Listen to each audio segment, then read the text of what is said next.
আজকের দিনটা অত্যন্ত গুরুত্বপূর্ণ দিন। আমাদের মাননীয় মুখ্যমন্ত্রী আমাদের খেল দিবসের ব্যবস্থা করেছেন। সারা পশ্চিমবাংলায় বিভিন্ন গলিতে গলিতে এই অনুষ্ঠান হচ্ছে। আমরা 9 নম্বর ওয়ার্ডের পক্ষ থেকে এখানে করছি। তার সঙ্গে সঙ্গে এটা বলতে চাই, আজকে কার্গিল যুদ্ধের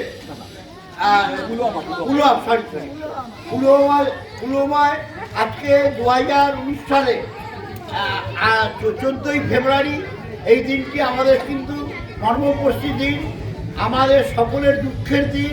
আমাদের ভারতীয় সেনাবাহিনীরা পাকিস্তানে ঢুকে তারা অত্যাচারী যারা নাকি পুলওয়ামায় আমাদের হত্যা করার চেষ্টা করেছিল, তাদের আমাদের ভারতীয় সেনাবাহিনী তাদের নিধন করেছে। আমরা যেমনি আনন্দিত, আবার যে কোনো লোকের মৃত্যু হলে দুঃখিত। আজকে তার 2019 সালে পাকিস্তান জঙ্গিরা আমাদের তাতে 42 জন হত্যা হয়েছিল। এটা আমাদের অত্যন্ত দুঃখের দিন।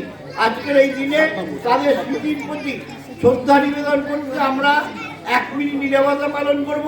তার সঙ্গে সঙ্গে আজকের যে কন্যাশ্রী দিবস, মমতা বন্দ্যোপাধ্যায় সারা পশ্চিমবাংলায় ক্লাস 8 থেকে 12 পর্যন্ত কন্যাশ্রীদের পড়ালেখায় যাতে কোনো রকম ড্রপ না হয় তার জন্য তিনি আর্থিক অনুদানের ব্যবস্থা করেছেন ক্লাস প্রতি। আজকে তাদের মধ্যে 5 জনকে আমরা এখানে পুরস্কৃত করব। তার আগে আমরা শহীদের স্মৃতির প্রতি শ্রদ্ধা নিবেদন করতে আজকে সারা ভারতবর্ষের বর্ষ জুড়ে এটা ব্লাঙ্ক ডে হিসেবে পালিত হচ্ছে।